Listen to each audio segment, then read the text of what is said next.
It's Monday, January 2nd, and this is Geeknights. Tonight we talk about food, and we have a special guest. Let's do this! So, Happy New Year! Happy 2006. Yep, we're back after our short, slight hiatus. And we're tired as hell.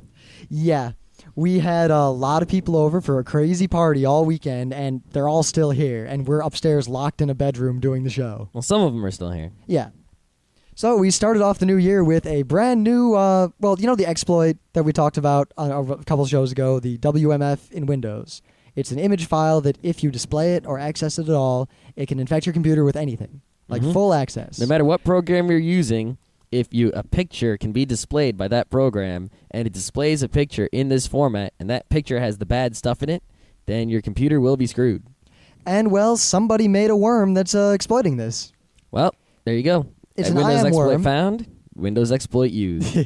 It's an IM worm, and it spreads through Microsoft Messenger right now. And I don't really need to get into all the details, but it's not so simple as it shows you the image. It shows you a link to a JPEG image. But the .jpg is actually an HTML, which links to the WMF, which then gives you the virus, which is a collect credit card numbers and send them to someone randomly thing. Great. Yeah. Can't they just see where the credit cards are being sent to and catch the guy? Usually these things are sent to like anonymous, unmoderated IRC channels that then disappear on like shadow IP addresses. Oh, that's not very good. Yeah. But basically this vulnerability is not patched, not easily patchable. I mean, a lot of people have said that there's a patch for it, and that's kind of true. Some dude, and like Gibson, that security guy, looked at it and said, yeah, this is okay, this isn't a bad patch. It mitigates the vulnerability. It makes it less easy to be exploited, but there's really no way to do it because the vulnerability is in a certain DLL file that all of Windows uses. And if you unlink that DLL, which most people don't even know how to do, Windows will likely not work. Well, you'd have to modify the DLL, but of course it's part of Windows, it's closed source, no one knows what's in it. Modifying it would mean disassembling it, and it's pretty tricky. Yeah, I mean, there are decompilers, and they exist, but for anyone who doesn't code and doesn't know about this sort of thing, decompilers, which take compiled code and like try to recreate the source code for it, don't really work. They don't work well at all. They give you just this mess of useless garbage. Like, if you run a decompiler and then you immediately try to recompile that code, it usually just won't even work. Most of the time, yeah. I mean, a lot of CS students will try to cheat with decompilers. They'll be like, aha, the teacher has given us a working solution to the problem, but we don't have any source code. And the goal is to write source code that does the same thing the example program does. They're like, I'm so smart, I will decompile it and just copy the source code. Well, there's a reason the teachers don't care about giving you the sample solution. And trust me, they're CS teachers, they know about decompilers. Yeah. They really don't work so well, and they won't help you. I mean, basically, if you're a computer science student and you cheat to get a good grade, if you cheat well enough to where you didn't get caught by one of these CS professors, you deserve to pass because you're smarter than they are. Yeah, I mean, if you manage to get a decompiler working, even if it to the point where it's the best decompiling job that can possibly be done, let's say you set that up somehow, right? And then you're still going to have to do a lot to that decompiled code to make it something you can submit. And if you can do that, then you could probably have done the assignment in the first place. Like, the situation of a criminal who puts more effort into stealing money than it would take to just get a freaking 9-to-5 job to get the same money. It's that kind of situation. Yep, exactly that situation. But we don't want to scaremonger or, just really work this up. And we're really not going to talk about this exploit anymore because it's in the news. You can see it. We've talked about it twice already. But watch out. Like, seriously, don't go to websites you don't trust, and don't click on links if you don't know where they go or who sent them to you. And, this is a bad vulnerability, and it will screw you. I just don't get it. Like, this is the third or fourth time that we've said, this is the last straw for Windows. Here is a security hole that is easily exploited, difficult to protect from, and it pretty much screws you over. Don't use Windows anymore. It's your only hope. Only hope. Help me, Obi-Wan Kenobi. You know what? People are still using Windows, and the camel's back has not yet been broken, despite being smashed on with many sledgehammers. Well, there seem to be two factors here. One is that people don't seem to realize how much this spyware and adware that they get infected with affects the performance of their computers.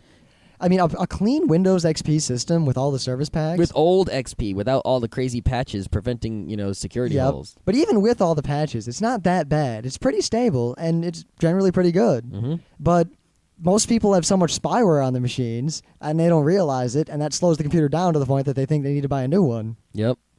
And two, a lot of infective agents now, they don't tell you that your computer's infected. They don't do anything to you. All they do is they spew garbage out of the network port into other people's computers, or they hold wares files for other people to get later, or they steal your credit card number, which you wouldn't realize right away. And people complain about a lot of things like ads and spam and all that sort of stuff going on, but most of that is because your computer isn't secure. If your computer is secure and set up properly, ads and spam really don't happen.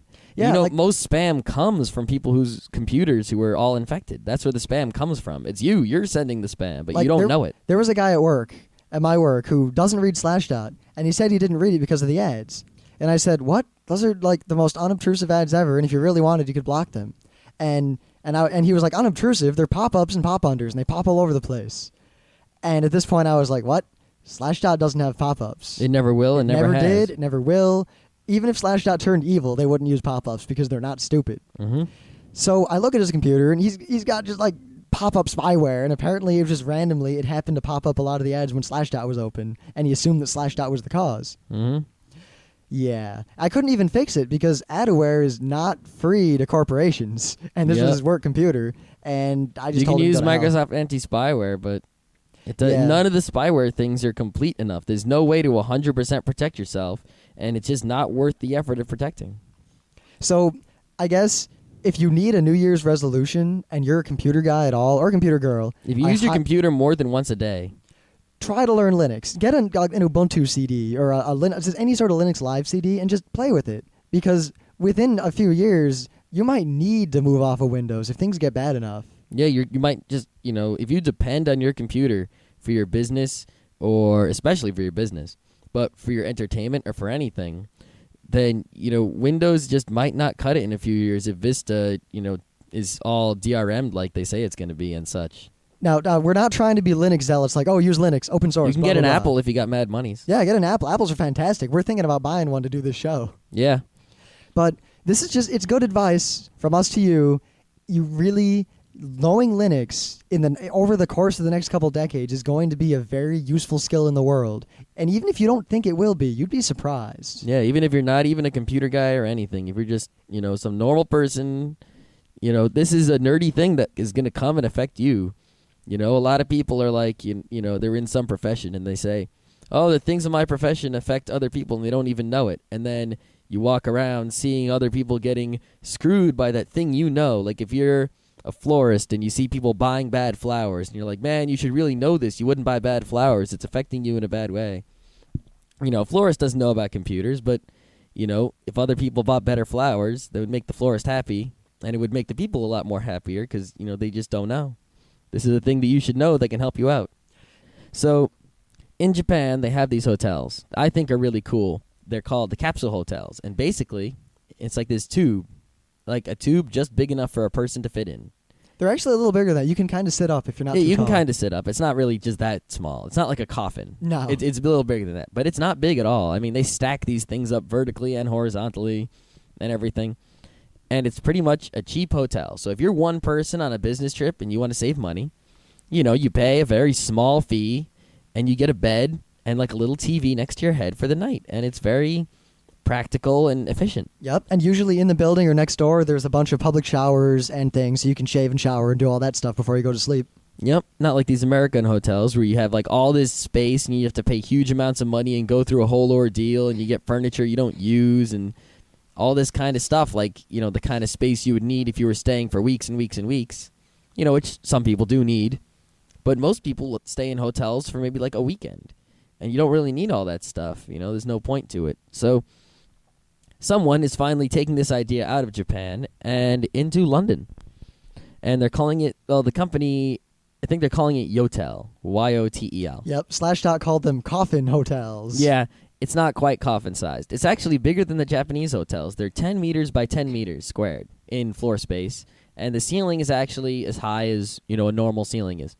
They're about the size of, you ever lived on the East Coast, on like the Jersey Shore. There used to be all these, like maybe 10 years ago, there used to be all these little like tiny beach houses like on the beach. And in London, they have these things a lot. Or not in London, but in Britain. These tiny little beach houses, and they're just big enough for like one person to crash on the floor or on a little cot and change into a swimsuit. Yep. Well, these hotels are 10 meters squared. They come with a sofa that turns into a bed. It's a couch bed. And it doesn't really have a real television, but what it does come with is a sofa. I already said that. A desk that you pull down. So it's like you pull it out of the wall and you can put something on it. Closet space, very small amount of closet space. Some mood lighting, which is always cool, a shower, very useful. Wireless internet, the most useful. An iPod connection, so you can plug your iPod into the hotel room and the sound comes out of the speakers in the hotel room. And there's a flat screen TV, which saves a lot of space. And, these things are going to put them in airports and all kinds of other places where hotels are used very often. But they're also, places like that, those hotels are used very often, but they're used for like one night usually. Yep. Like if you stay in an airport hotel, that's because your flight got canceled and you're stuck there. Or it could be because you came on a trip and, you have to make a transfer the next day that's international. Yeah. Yeah. Now, why do you want to pay $300 for a huge hotel room that you're going to be in for like a few hours while you're asleep? Yeah, you're only going to use like the bed, the shower, and maybe the TV. You don't. Has anyone here ever actually used the nightstand or anything other than the telephone and the clock and the room service? Once I unpacked my clothes into the dresser of a hotel. Wow. But I stayed in the same hotel room for a week. Oh, a week? I can understand a week. Yeah. But anyway, they say it's going to cost about $70 a night, which is real cheap. Yeah. I mean, we go to Baltimore every year for that Otakon, and the cheapest hotel rooms are over $100 a night, and usually we spend about $300 a night. And they say you can also book it for 4-hour periods, which is real useful if you have like a transfer or you want to just take a little nap before your flight or you got to the airport way early and breeze through security. You can go take a nap there. Yep. Or you're on the road, you want to take a shower. Yep. Now, it's not quite, the perfect thing that I've been looking for, which is even smaller and in New York City, but this could, if it succeeds in Britain, come over, which would make me very happy. Yes. I mean, there's nothing I need more in New York City than a place where I can just either crash for the night for like $100 or spend $20, take a shower, and shave and change my clothes. Yeah, like that would be so freaking useful. Like say you woke up late for work. It'd be so much better to go on the same normal train you always go on and then get to the city and then like shave and shower and everything there and then go into the building. Yep. I mean, and think about this. Let's say I go to work for the day, right? I'm wearing my work clothes, but after work I want to go hang out with some people. So I spend $20. I could take a shower to get my work off of me. I can change into fun clothes and get off the work clothes. I can put all my stuff in a locker that I rent out, and I'm good to go. Maybe I'll take a little nap if I'm going to like a concert that's later at night or maybe a hockey game or something. Who knows? Yes, I'd love something like that. But as it stands, if I wanted to go to a concert or a hockey game after work, I have to carry a backpack to said hockey game or concert or event or meeting or whatever, and I got to change my work clothes in the work bathroom, and I'll be all stinky from work. And it's just a pain in the ass. Yep. So if any venture capitalists are out there listening to this show, either give us some money and we'll do it, or give someone who wants to do this money so we can use it. Yeah. That would make my life great. And it's good to see that the idea is finally spreading. And actually, I'm glad that it's starting somewhere like London, because this is kind of a stereotype, but I get this impression that a lot of foreigners, as opposed to Americans, would be more open to at least trying something like this. Mm-hmm. So if it succeeds in Britain, because people might try it and go, oh, this is cool, and then it comes over here, then they can say, yeah, people in London use this and it's great. Instead of, all right, America, here's this weird thing that is kind of weird to you guys. What do you think? Yep.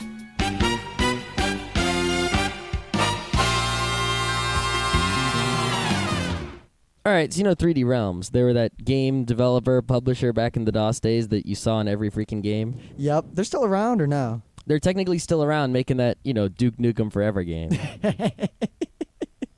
Yeah, so on their website, which still exists and I guess is still updated, because they did make that Max Payne game sort of recently. That game was kind of good. I never played it, but anyway, they have a download page. And why would just a download page on some game developer's website be so exciting? Well, this download page has everything. What do you mean everything? Everything this company ever did? Well, anything even remotely related to this company. They've got MP3s from games. They've got videos of like game commercials.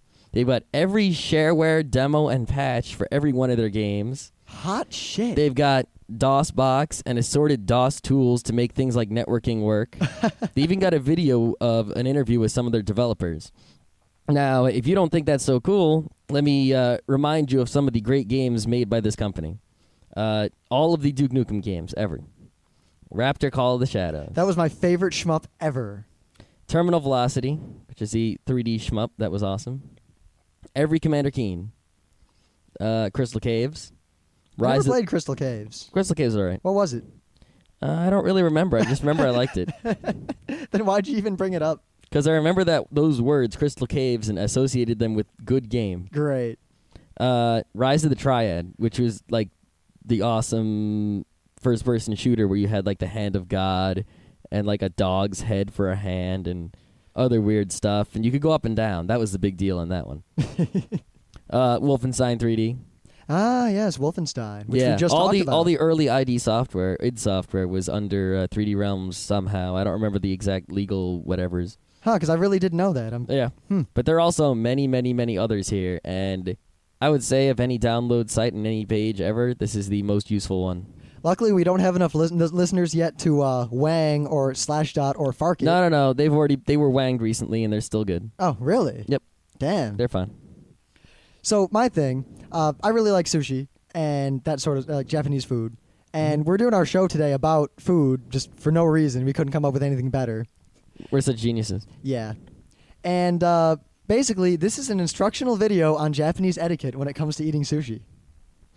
Now, if you watch it, it's going to look dead serious. And it'll act like it's actually telling you how to eat sushi. And I will give anyone money if they actually follow these instructions in a sushi-ya.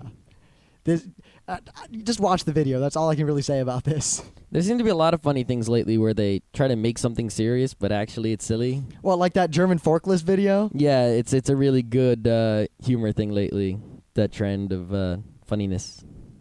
So anyway, things of the day aside, it is food day, and we're going to talk about food and the food we like.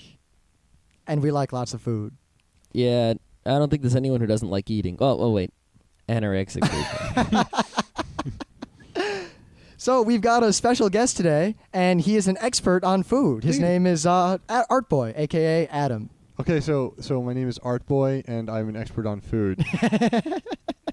Arting food. Right. I mean, you draw bowls of fruit, right? I draw bowls of fruit. There we go. Ay. But yeah, so we had some good food today, though. Yeah, we went to a badass. hibachi we've got that's up the street, and we've mentioned it a couple times. We only go there, every week. Yeah, we eat there so often. We walk in, and the waitresses are like, "Oh, it's them, hibachi, right?" We're like, "No, sushi today," and they're like, "Oh, Yeah. you bring friends." Yep. Yeah, Because usually what happens is when we go without friends, we sit at the sushi area, and when we go with a bunch of people, it's like hibachi. So they kind of figured it out. They look at how many people we've got, and they're like, and then we're like, no. For those uneducated, and if you're not educated, you should be about this, but hibachi is basically like a big table that's also a oven, and everybody sits around the table. And a chef is there, and they do all kinds of cool things with the food, like they spin eggs on their little spatulas, and they throw food around, and they cook it, and they serve it to you right there, and it's really hot and good. So it's like half show and half restaurant. And they make lots of fire. Yeah, There's lots of fire. Everyone Fire likes and fire. Always good to have fire with the only food. sad thing about it is we do it so often that I'm not impressed by it anymore at all. Yeah, I'd have to go around finding different hibachi guys who have different things they do. Like some guy cuts an egg open, burns it on fire, lights his hands on fire, does a thing with it, and you're like, yeah, seen it. Yeah, I've seen that thing. You did it last time I was here. Impressed me, man. Light someone here on fire. Let's see you do that, smart guy. Yeah, they really, but it's weird because the guy knows us. So we went in with a new person, and he's like, "Oh, you're the new person. I will do special attention to you because you will Special actually be attack. impressed." Special food attack. Yeah. But so the real reason that these two guys brought me in here was partially because I'm their friend, and partially because they said, "Oh, great!" They laughed at the friend part. It's like, "Oh, yeah, we're friends." Ha, right? Yeah, sure. No, they wanted me to tell a story about eating in Japan because I had spent some time in Japan one summer, and it was lots of fun. And if you ever have a chance to study abroad, do it because it's pretty fun. But there's this place called a yakiniku, which literally means cooked meat. And the way it's set up is you pay by the hour. So let's say you're going to go eat with a bunch of friends for an hour and a half. It's $15. and you can eat all you want for an hour and a half. And there's a little conveyor belt that goes around all the tables, and it's like comes out in an island in the middle of the restaurant. Whoa, I didn't think places like that actually existed. Yeah, just not here. Because I mean, here you have like filthy children who like touch the food as it goes around. So the place is like a square or a circle, and everyone sits around, and all the food is in the middle. Yeah, think of like a W shape, and the food goes around this W shape, like around the side, and then around the middle, and then around the side, and then goes back into the kitchen where we don't know what happens. I got it. So if any of you venture capitalists from the previous segment are listening, give us money for that too. Yeah, seriously. Yeah, we'll make one of those with the hotel attached. And have a LAN party inside. But so when the food comes out, it's usually like frozen. Like so, like when the meat starts coming around, it's like these frozen like slices. So you don't want to sit at the beginning. What's that? So you don't want to sit at the beginning part. Well, I mean, even if the food goes around, it's supposed to be frozen so it keeps cold until you cook it. Because what you do is you take it off and you put it in this little burner grill that's in the middle. And you cook it there, and they have like this suction that sucks the smoke off of there, so you're not like filling the entire place with smoke. Now, something to understand is that in Japan, beef is really expensive. Like, you don't find $20 steaks. You find like a $30 or $40 steak, and it's like hamburger meat. It's like it's ninja food. I can tell you the ninja food story too if you want. But so this food's going around, and we're Americans going to this Japanese place, and we're like, oh yeah, it's just beef. We cook it, we eat it. So we sit down, and we didn't know also at the time that they don't clear your plates as you're eating, because all the food comes around in these little like 5-inch in radius dishes. So they're going around, and we're taking food and we're eating, and we're taking food and we're eating, and these plates start piling up at the table, and they're piling up and they're piling up, and the waiters are sort of looking at us funny because they've never seen like an American person like ever, I guess, and the plates are piling up, and we see them talking to each other. And one of the guys there spoke a lot of Japanese because he was like advanced, and he was like, they're asking each other whether or not they should clear our plates. And I was like, oh my gosh, why are they doing that? We found out later that they don't clear the plates until after you leave. Like, they're the help and you don't see them. So eventually they're like chuckling at us and laughing, and they're taking away the plates. And we were there for like the full hour and a half. But when you put 4 Americans with small amounts of beef in front of a grill and just have them eat, there's never like a filling because you're digesting as you're eating. So we ate something like 132 between 4 guys. Wow. 132 plates of food. I picture the manager of this place being like, oh, we just lost so much money. Oh no. So, and we're eating like desserts and everything. We walk out of there, and as soon as we leave, these guys are like laughing their asses off and pointing at us as we leave. And we're like, wow, that was cool. We got to go back next time. No, so you know what they were laughing at was the guys in the back on the other end of the conveyor belt. Yeah, were seriously. like, That's something else we noticed is that the meat started out like soft, and as we were there, the meat started getting like more and more frozen. So we figured the guys in the back are going, oh my God, what's happening to all the meat? Quick, shave some more meat off, put it on the thing. So, we went back again like 3 days later with like 8 people. The same thing happened, except we ate like 400 plates of food. wow. Like, I'm surprised these people just have like, all right, no more gaijin. yeah, seriously. Yeah. They're like, sorry, you guys can't stay this long anymore because we're losing tons of money on you for eating our really expensive beef. Please go away. I mean, I've heard of business males failing against new technology, but business males failing against new nationalities is something else. Yes, exactly. They didn't count on the American. It was you think barbecue, you eat at a barbecue. You keep on grazing, you go around. So this was like, instead of the grazing, the food just kept coming to us, and we were like, hey, more beef, throw it on the Barbie. I can feel like the moment you guys sit down, the beef just stops coming back around. It's like all vegetables. It's like, damn. Yeah. I figured if they found us out. The ninja food was kind of amusing too. Like, if you go to Japan ever, or any other country that doesn't have like native food, like a lot of people think like American Italian restaurants are like Italian food. Not at all. They're wrong. The same thing happens in Japan. If you go to Japan, like the only American food you're going to get, or even anything close, is going to be like McDonald's. And that's not really American food. That's like just... That's not food. It's not food. Well, it's not food to begin with, but it's like pretend American food. It's meat-flavored food type product. And we went to this Italian restaurant because we were like, oh, we want some Italian food. So the Japanese were like, oh, okay, we'll go to the Italian restaurant. What we didn't count on was the ninja food. See, ninja food is food that is Japanese food trying to be other food. So, like, I ordered, I think, like, spaghetti and something like that, spaghetti and meatballs. And it was, like, obviously chopped up bits of hamburger with, like, soba noodles and really, really thin, like, tomato sauce. So it was like, I was like, this isn't Italian food. Somebody ordered, like, lasagna, and it was, like big pieces of, like, it was, like, drunken noodles with, like, tomato sauce and some meat in there. And we were like, what is this? And they of course they jacked up the price too. Like, you know, like here you can get ramen for like at a nice restaurant it'll cost you like $5. In Japan it'll be like $1.50, like the equivalent. There, like Italian food was like $30 for like a pile of like fake Italian food that was Japanese food. Wow, do people actually eat that and like it though, or? They probably don't know guess. better. I mean, it's good there. food is good food. They have like you freaking, you know, seafood and like shrimp and seaweed pizza there, so I guess it's got to be selling or something. I mean, It must the be. horrible things they do to pizza there. Good God. Though Like even here, I mean, our friend Pete he really knows the Italian food well, and he's always like, yeah, all the Italian food here is crap. Mm-hmm. Yeah, my sister said that my sister got back from Italy and she was like, I'm never eating any Italian food ever again. No, not gonna happen. So I guess It's all spoiled now. that's really how it is like, you know, all the food you eat in any particular country is, you know, or 90% of it anyway, is food of that country. Mhm. And if they say it's food of a different country, it's just pretending to be that other country. Yeah, that's why I like the Japanese snacks. Japanese snacks are awesome wherever you go because they're Oh. always Japanese. Yeah, I just bought a big thing of those wasabi peas. Oh, Those are like the best thing in the world. oh yes, wasabi. I mean, I assume people who listen to Geeknights know what wasabi is, but it's this wonderful green substance. It's like a mash. And it tastes like mint, and I recommend you eat a bowl of it. Nah. At once. Yeah, real men can eat a whole bowl without even flinching. Yeah, actually, it tastes like burning. Like, you know those firecrackers those mentally retarded guys ate? Oh, God, I saw that on Fark. What, really? That wasn't a joke. Yeah, there was something like some story on Fark about like was it Beijing or something like that during the New Year or something. It was some Asian country, and it was like during the New Year's, like 2 guys died because they ate firecrackers. What? It's What like did the this- firecrackers say on them? Like food or? You know what? If there's a fuse coming out of your food, don't eat it. If there's a fuse coming out, there's something else up. Did they light them first and then eat them, or what? I have no idea. I didn't read the whole story. I was just you It's you, like you read Fark half the time. You don't even need to read the stories. Exploding Yeah. with flavor. DRTF, I think it is. In fact, if you read the story, a lot of Yeah, times it yeah. ruins it because the headline's funny, and then you read the story, and It's it's like, either oh. like, wow, that was a was boring. horrible thing that happened to whoever that was.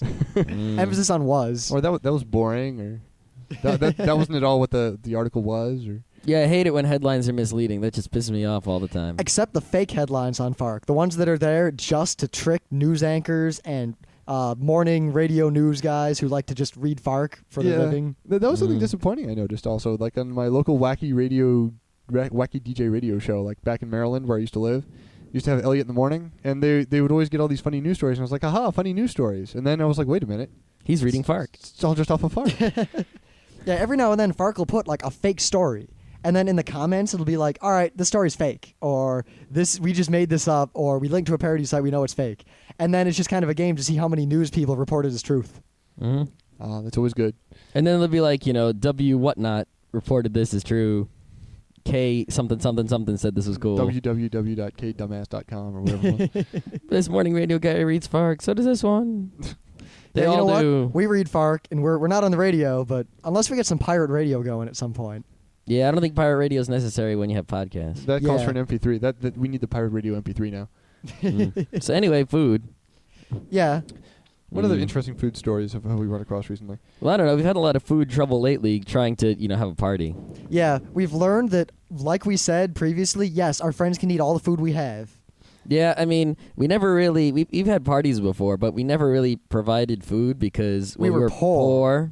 and it wasn't so many people for an extended period of time. Like, Now you people make- would come and go, and they'd walk, like, they'd bring their own food, or we'd, like, go to someone else's apartment, raid their fridge, and then leave. Yeah, but now we were expecting to have dinner from anywhere between like 10 and 30 people. Yeah, because half of our friends are cool, and we're like, yeah, we're coming to your party, and half of our friends just disappeared off the internet for the 2 weeks before. Yeah, I mean, keep your communications up, especially if you want free food. Yeah, seriously. Yeah, because we had free food. We got actual catering, and it came, and then Yep. we ate it. It's But pretty anyway, tasty. we had no idea how much to get, so we pretty much just did a crapshoot saying, well, we'll learn this time and get it right the next I time. don't know, I think you guys got enough. Yep.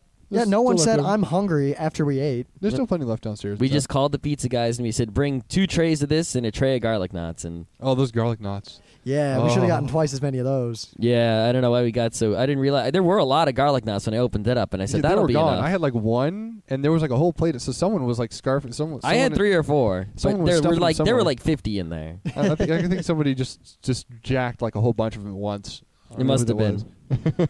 But I didn't eat the chicken. I only ate the noodles, which is very very good. Yeah, the chicken marsala was ziti. okay, but a lot of people did like mushrooms and wouldn't eat it. Yeah. I dug the mushrooms. I definitely dug the ziti more than I dug the marsala. Yeah. Yeah. We'll learn next time we won't get the chicken marsala again, especially because it made a big mess. Yeah, I have serious concerns about any food that is so much slathered in sauce that it is its own soup. Yeah. It's like, yeah, I want to eat the chicken, but I gotta find it. Like I gotta dig around in there first under the brown to find where the chicken is. The one Mm. issue that we had, and we didn't realize we had it until right before we ordered the food, was that one of our friends, and only one, is a vegetarian. Mm. So we planned out all the food, and then we looked, and we're like, wait a minute. Every single piece of food we were providing has meat in it somewhere. Mm-hmm. We're like, all right, crap. What are we going to do? And most places who provide food, like catering food, don't seem to have vegetarian food that doesn't suck.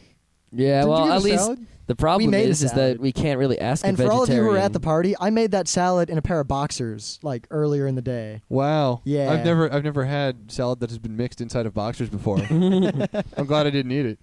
Well, the thing is that, we as meat-eating people look at vegetarian food and go, that's not good. But then the vegetarian people might think differently, but we can't really order for them so well. Oh, speaking of vegetarian food, I told this story earlier today, but I should probably tell it again.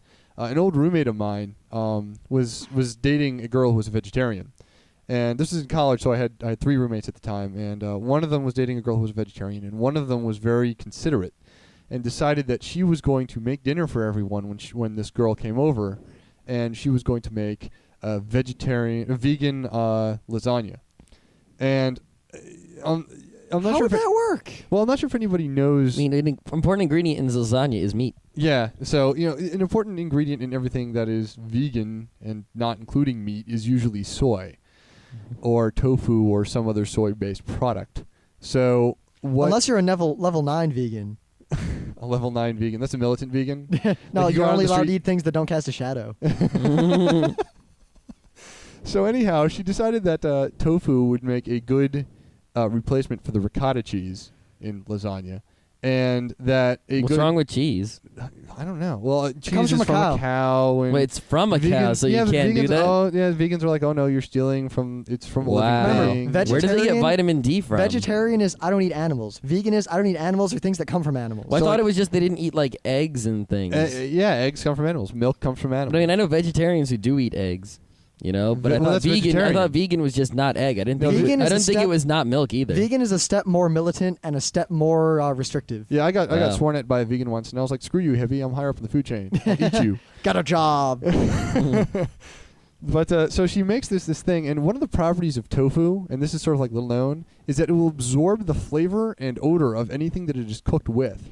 And for yeah, so That's what I like about tofu is that it doesn't really taste like much except for the flavor you put into it. yeah, so, So like, if you just want to, you have a sauce that you really like and you just want to eat it, straight you up, just pour it right on there. You know, you could like make spaghetti with meat sauce. Yeah. And instead of meat, just throw in some maybe meat flavoring of some sort, Mhm. and then throw in some tofu. And hey, Yep. you got like fake meatballs. Yep, you can. I love it when Meat if you cubes. just want to eat teriyaki for dinner. You just tofu, a little teriyaki. So anyhow, she decides to cook the this ricotta, not ricotta, tofu with broccoli mix. And I'm not sure if anybody here has ever smelled like steaming broccoli, but go ahead and do it sometime. And it smells nothing like broccoli taste. It smells, I don't even know what it smells. It smells like the things that aren't in the broccoli when you eat it. Because the Yeah, broccoli like- tastes good and that does not smell good. There must be some chemical in the broccoli that breaks down when you heat it and it evaporates, comes out in the air. Yes, I agree. I think it pretty much smells like ass, like ass and old socks, Mm. like that have been up an ass. It smells like sweat and dead haws. Something like that. So yeah, so the tofu, she makes this whole dish, right? And I'm like, oh, I'm gonna be like the anime hero. I'm gonna go and I think it's gonna taste bad, but I'm gonna eat it, and I'll swallow it down, and I'll be whole, and she'll think I'm a nice guy. And I wasn't trying to like mac on her or anything. I was just trying to be a nice guy, right? You weren't trying to mac on her, eh? God no. You sure? We won't go into that. That's for another show.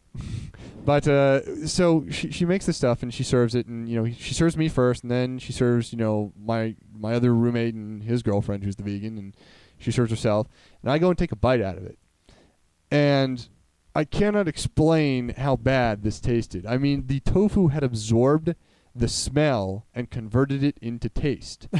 So you had semi-tasteless broccoli with ass-flavored tofu and like some red sauce between like noodles and stuff. So I take a bite, and I'm like, oh, I'll just choke it down. I tried to swallow it, and I was just like, like right back on the plate. And she looked at me like horrified. She was like, "What'd you do that for?" And I was like, "I'm sorry, but just try it, please, and I won't feel so bad." And I went and I was like, "I'm sorry, I have to do this." And I was just scraping it off into the garbage. She was like, "It can't possibly be that bad." I said, "Just try it." And she tries it. This is the girl who cooked it, and she goes, "Oh." Right back on the plate. And so naturally, the other two people are like, no, they got to be screwing with us. It can't possibly be that bad. So naturally, so pizza was ordered that night. They're just like when you see someone and they eat something and they make a bad face, like, oh, God. And then they're like, want some? That's a guy thing. It's definitely a guy thing. It's like, this tastes awful. It tastes like ass. Try some. I'm always worried about like spitting out food because there's only 2 times I spit out food, or like if there's something in my mouth and I'm coughing and I'm gonna Heimlich or something, or if like I can't chew it. Like that happens a lot where there's food that's just tough and I can't chew it enough to the point where I can swallow it, even if it tastes good. Yeah, like half the stir fry we try to make. Yeah, and then I'm just trying to find a way to spit it out like nicely. You know what the best technique is? Because I can actually get a good napkin technique. on mouth is what I use. Napkin on mouth. You dab the mouth and you go, Put, and then you just kind of put the napkin aside, kind of crumpled, so you can't see the giant wad of food. I prefer to do the 5-year-old thing. We just sort of go like, burgle, and you just lay it right there on the plate. If you're at someone else's house, just spit under the table. They won't notice till after the party. Only if they have animals, pets, or something. No, just pile. You ever like had that meat Calvin gum? and Hobbes. Have you ever had meat gum? Wait, meat gum? This is not meat flavored gum. This is a term I came up with when I was 2. My mom had made veal. Veal's good. Veal or pork chops or something, and had made it poorly. And I distinctly remember walking around the house chewing and not being able to like break it down in my mouth. And I said, "Mom, you made meat gum." And I'm not sure if that had any effect on her, but she never made it after that. So, Mom, I'm sorry if I killed your cooking in the veal area. We have a serious problem with our stir fry and basically meat gums. We now have a word for it. I don't know. My stir fry doesn't end up as meat gum, but it's just not much it doesn't better. taste anything like stir fry I get at real places of awesome. Like we've watched professional chefs do stir fry, and we try to do we do make the exact same motions, and not the same thing comes out. I just don't know what it is. It's you've probably done the British thing and just cooked the flavor right out of the food. Yeah, but if I don't cook it that much, then it's like uncooked chicken. Yeah. It pretty much goes from raw to black in 1 second. Wow. I think it's just a large part of it is because we have an electric oven. And Yeah. every stir fry guy I've ever seen do Uses something gas. well had some sort of fire. Yeah. Actually, the Culinary Institute people who do all the cooking in my cafeteria at work, it's an electric, but it's that cool ceramic electric, where it's like ceramic pad, and then the whole thing heats up at once. Oh, where it's like down in the oven? No, it's up. It's just like a pad that's ceramic, and it gets hot. Oh. And I'm not sure what the mechanism is for it getting hot. Probably electricity. Yeah, something like that. No, little like hamsters on fire. That's what Ceramic everybody is needs. very good because you Fiery can heat it hamsters. up a lot without it breaking or melting or anything. Yeah, hence the ceramic tiles on the space shuttle. A lot better than metal. Metal spaceships, that would work well. Except Dolomite. Oh God, does that count as inside? I don't know. Futurama is one reference to Dolomite. I don't know. I was trying to explain the Hebrew hammer to somebody, and I said it's Oh juice. God, the Hebrew hammer. I was trying to explain it as juiceploitation to a coworker who was black, and I was like, it's just like a blaxploitation, only it's juiceploitation. And he was like, what's blaxploitation? I was like, Oh, are you wow. kidding me? I'm going to admit something so everyone can laugh. I have no clue what dolomite is. Oh, okay. Well, I could see not knowing what dolomite. You know what blaxploitation is, though, right? Of course I know what blaxploitation You've seen is. I'm a Shaft? huge fan of blaxploitation. Well, then you should see Dolomite. He's one. Oh, it's a movie called Dolomite that is a blaxploitation film? I don't know if the movie. movie's called Dolomite, but there's a character named Dolomite. Yeah, I think there is actually a movie called Dolomite in which the character is Dolomite. Yeah. And in Futurama, they make a reference to Dolomite at some point. Yeah, geeks know what we're talking about. Yeah, yeah. If you're not a geek, you shouldn't be listening anyhow. There might be like 3 comments in the forums like, yeah, it's season blah, episode blah in the last 4 minutes. I'm at dolomite.com, and it is quite awesome. It's another thing of the day. I feel bad. I feel like I should have a thing of the day, but I had nothing. Rim took mine that I sent to him. Yeah, even that though sushi thing was given to me by Adam, and it was given to him by his girlfriend. My and you know what? It's fiancé. mine now, His bitches. fiance. Got to get that right. She's looking at you angry. Yeah, I see her there. But you know what? She can't talk because we're on the air live. Now she's trying to gesture to me, and I can't tell what she's trying to tell me to say. Now Eat she's me. acting like she's eating something. She's saying either eat me or bite me, one of the two. I don't know, but now she's given up. So in a reverse non sequitur, when you're searching for dolomite, Reverse non sequitur. don't type in Dolomite. That's the name of a mineral discovered by some French mineralogist. It's sedimentary. Search for dolomite like DOLE. Like Bob Dole is What Mike. about ammonite? Ammonite. Yeah, I don't think so. I'm definitely checking this movie out though. What, Dolomite? Yeah. Check out Hebrew Yeah. Hammer, dude. That's a cool one. Yeah, I know. I always mean to, but I think just of the day, the haven't. Hebrew Hammer.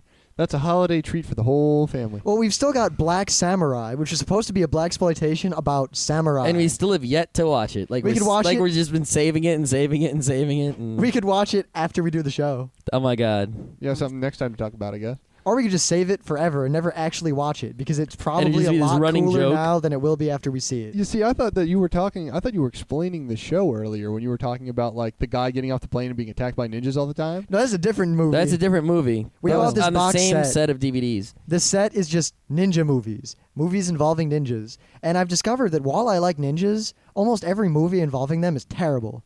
Yep. Like Ninja Scroll. Or Three Ninjas. Well, the thing Part is that 3. after American Bruce Lee Ninja. stopped making movies, a bunch of people in Hong Kong and other places made a whole crap ton of crap movies with people like Bruce Lee, Bruce Lee. but Bruce Lee spelled differently, Bruce Lowe. And they're all these guys. They look like Bruce Lee, but they're not as good. Yeah, or they're close to Bruce Lee, but some of them are good and some of them aren't. But they were just like Bruce Lee clones, and they just tried to imitate him and make those kind of movies. Yeah, and then Brandon Lee met that horrible fate, and he was pretty cool too, which is a Yeah. damn shame because he could have been like the next like American martial arts guy. Yep. Of course, there's that new guy. It's the Filipino kickboxer or Ong something Bak. something. Ong Bak. Well, that's the name of the movie. Is that his name actually? I have no idea. I haven't seen any of it. I don't know what's going on. I watched All the trailer for that movie and I said that looks awesome, but I haven't seen the movie yet. Yeah, because it looked like normal fighting, like Jackie Chan style fighting, and then they're like, yeah, no stuntman, it's just like Jackie Chan. Only there was also explosions, and it looked serious instead of funny. So you have the other end of the spectrum, which is like the Stephen Chow.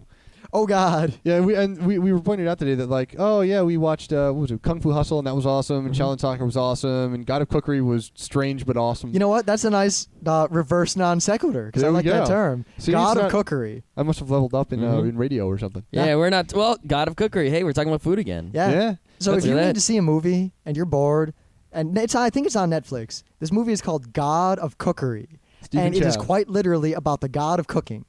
Like you think it's just like, oh, the guy is so good he's a god. No, there's actually a God of cooking in the show that appears, and it follows along the lines of Stephen Chow's movies and his ridiculousness. I mean, if you like Iron Chef, because a lot of geeks are fans of Iron Chef for some inexplicable reason, this movie is up your alley. You have no Yeah. idea. Yeah, we had some good time. The Stephen Chow movies, I think, are that's the thing. Going backwards is something that what he pointed out is that there are tons and tons and tons and tons of Stephen Chow movies. And 90% of them suck, and I don't know why. I mean, And because they I've never seen make it over. 3 of his movies, and they were all awesome. So I thought, all right, I'm going to look up and see what other movies I can get. And he has like 40 movies in Netflix. So I added them all to the queue, and then I watched like one, and it was like the worst movie I've ever seen. Mhm. It just went on and on and on, and there was this thing with a mole, and it wasn't cool. Yeah, it could have been funnier if they cut out a lot of the dumb scenes. Maybe it was just like his. They needed early, better editing. Maybe it was like his early stuff or something. Like maybe his later stuff that we know and love is good, and his early stuff like sucked. Yeah, because I know Kung Fu Hustle is kind of new. And Very new. That's his Shaolin newest. Soccer's new. Yeah, God of Cookery is kind of new too. Even Mhm. Beijing, I think, was it From Beijing with Love was another one that I haven't watched yet. I don't know if it's good or not. I have to see that one. I think that probably. one's Yeah. like in the late 90s even. If it's any good. Yeah, I'll have to see. To do the third reverse non sequitur, he actually hires like the same actors for a lot of his movies. Like if you just watch all the recent ones, you'll see like the same actors over and over again. Mhm. And people like the Beast is actually one of those old Bruce Lee clone guys Yeah. that he thought was good, so he hired him and turned him into not a Bruce Lee clone. Oh, really? Yeah, there's a lot of guys like that. Like that woman, the landlady, and her husband. Yeah, in she's in a lot of stuff. Shaolin Soccer. She was in a lot of other stuff like that was old and crappy. So he brings back people who actually like have some martial arts movie talent and puts them in his somewhat good or even better movies. You know, so that they can fix their reputation for making a bunch of crap movies. Now, if you need any kind of impetus to watch God of Cookery, there is a scene where they introduce the 7 or the 9 or some number. I'll just go with 9 because I don't remember. The 9 brass monks. And basically the main character trained with these monks for a long time. Oh, yeah. And they show the training, and basically every time he screws up, the monks would punish him, and by punishing him, they would all appear like on the screen, and they would do like these crazy, kung fu movies. I'm about to do awesome kung fu setup, and then they would just run over him, hit him with a chair. It's that kind of humor. The movie can be summed up in 3 words: pissing beef balls.